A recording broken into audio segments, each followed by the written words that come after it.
Baik, bismillahirrahmanirrahim. Assalamualaikum warahmatullahi wabarakatuh.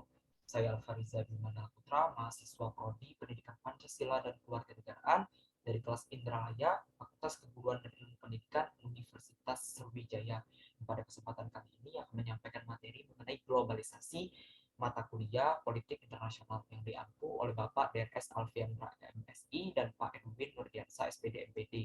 Yang mana video ini saya buat sebagai tugas pengganti ujian akhir semester mata kuliah politik internasional. Baik, langsung saja. Materi yang saya bawakan ini adalah bersumber dari berbagai sumber literasi yang saya dapatkan dari e-learning misalnya, e-learning nursery ataupun internet, sumber-sumber dari internet lainnya seperti jurnal dan seterusnya.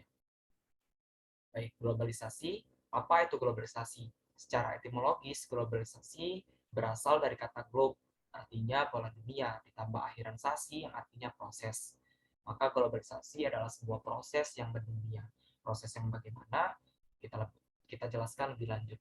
Akbar S. Ahmad dan Hastings Donald, globalisasi, mereka mengatakan bahwasanya globalisasi pada prinsipnya mengacu pada perkembangan-perkembangan yang cepat di bidang teknologi, komunikasi, transportasi, dan informasi yang membawa kegiatan-kegiatan dunia yang jauh menjadi hal-hal yang dapat dijangkau dengan mudah.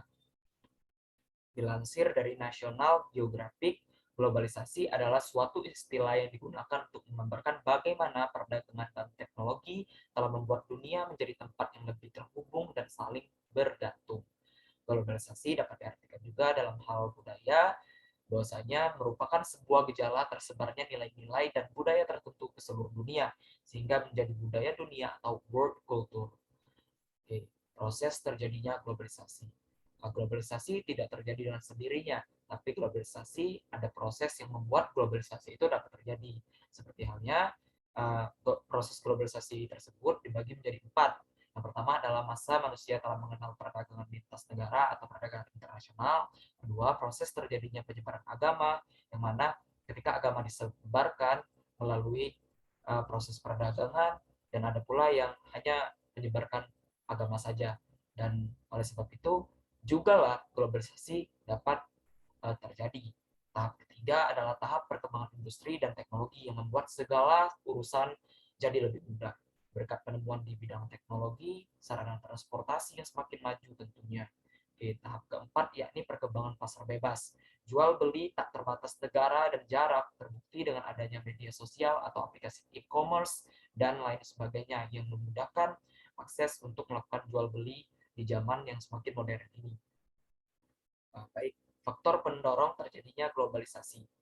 Globalisasi dapat terjadi semakin pesat, juga ada faktor pendorongnya, antara lain seperti pesatnya perkembangan ilmu pengetahuan dan teknologi atau iptek, di mana di zaman sekarang ini untuk mengakses berbagai ilmu pengetahuan atau buku-buku dari negara lain dapat dengan mudah kita akses melalui internet, dan juga perkembangan teknologi yang sudah semakin canggih, seperti halnya dalam jaringan sinyal saja sudah sampai ke tahap generasi kelima atau 5G yang tentunya sangat cepat. Dan faktor pendorong lainnya seperti integrasi ekonomi dunia, seperti organisasi dunia yang menghimpun kegiatan ekonomi di berbagai negara di dunia, dan juga perdagangan bebas seperti halnya uh, proses terjadinya globalisasi tadi yang disebabkan oleh adanya perkembangan pasar bebas, jual beli tak terbatas negara dan jarak. Perubahan politik dunia di sini dimaksudkan setelah Perang Dunia II, banyak negara-negara baru bermunculan, negara-negara jajahan merdeka dan negara-negara adidaya yang menjajah mulai kekuasaannya runtuh, sehingga dunia dapat membaik dan proses globalisasi semakin dapat pesat berkembang. Berikutnya, semakin besarnya keinginan orang untuk melakukan traveling antar negara atau pindah dari negara satu ke negara lain. Seperti halnya aplikasi traveloka.com dan aplikasi-aplikasi traveling lainnya yang memfasilitasi kita agar dapat berpergian ke luar negeri dengan mudah. Dan juga berkembangnya perusahaan-perusahaan transnasional. Contohnya seperti perusahaan Google Inc., di mana di setiap negara yang dapat mengakses Google, pasti ada kantor cabang Google yang di sana menjadi kantor perhubungan atau kantor perwakilan dari aplikasi Google untuk setiap negara yang telah bekerja sama dengan Google tentunya. Dampak globalisasi. Globalisasi tentunya memiliki dampak seperti dampak positif dan negatif. Dampak positifnya perubahan tata nilai dan sikap dalam tanda kutip positif tentunya berkembangnya ilmu pengetahuan dan teknologi, adaptasi etos kerja dan kemandirian seperti halnya negara Jepang yang dapat kita tiru etos kerjanya yang sangat mumpuni ataupun perluasan peluang pasar perdagangan luar negeri. Dampak negatifnya perubahan gaya hidup dalam tanda kutip negatif, pola hidup konsumtif yang tentunya tidak baik, dan sikap individualistik dan kesenjangan sosial, serta terjadinya pergeseran nilai yang dalam hal ini terjadi akibat kurang bisanya sebuah negara memilih dan memilah ataupun memproses budaya negara asing mana yang kiranya dapat diterapkan di negaranya ataupun yang sekiranya tidak tepat untuk diterapkan di negara tersebut. Seperti halnya saja kita di Indonesia.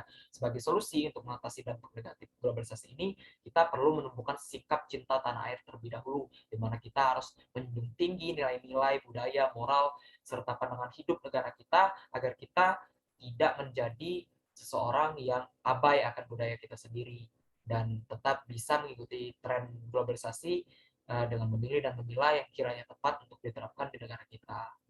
Baik, contoh implementasi globalisasi dan kaitannya dengan politik internasional. Di sini saya akan langsung mengutip kata-kata dari Kim Gu, seorang pemimpin gerakan kemerdekaan Korea dan presiden pemerintahan sementara Republik Korea, yang mana pada saat ini menjadi Korea Selatan. Dia mengatakan, saya ingin bangsa kita menjadi yang paling indah di dunia, bukan negara yang paling kuat, karena saya telah merasakan rasa sakit karena diserang oleh bangsa lain. Saya tidak ingin bangsa saya menyerang bangsa lain. Hal ini cukup bahwa kekayaan kita membuat hidup kita berlimpah. Sudah cukup bahwa kekuatan kita mampu mencegah invasi asing. Satu-satunya hal yang saya inginkan dalam jumlah yang tak terhingga adalah kekuatan budaya yang mulia. Kekuatan budaya baik membuat kita bahagia dan memberi kebahagiaan kepada orang lain.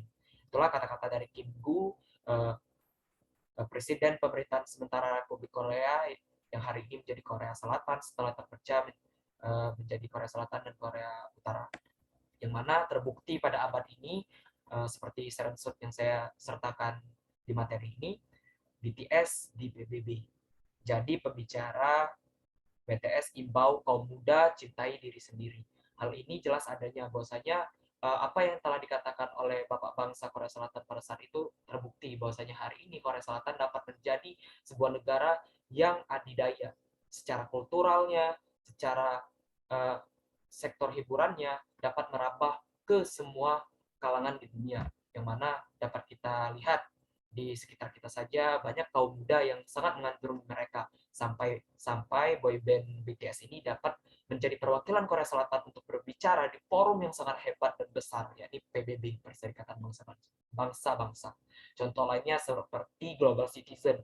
Global Citizen adalah gerakan untuk menghimpun masyarakat global untuk peduli pada isu-isu global seperti perubahan iklim, pendidikan, kesenjangan sosial di dunia, dan seterusnya.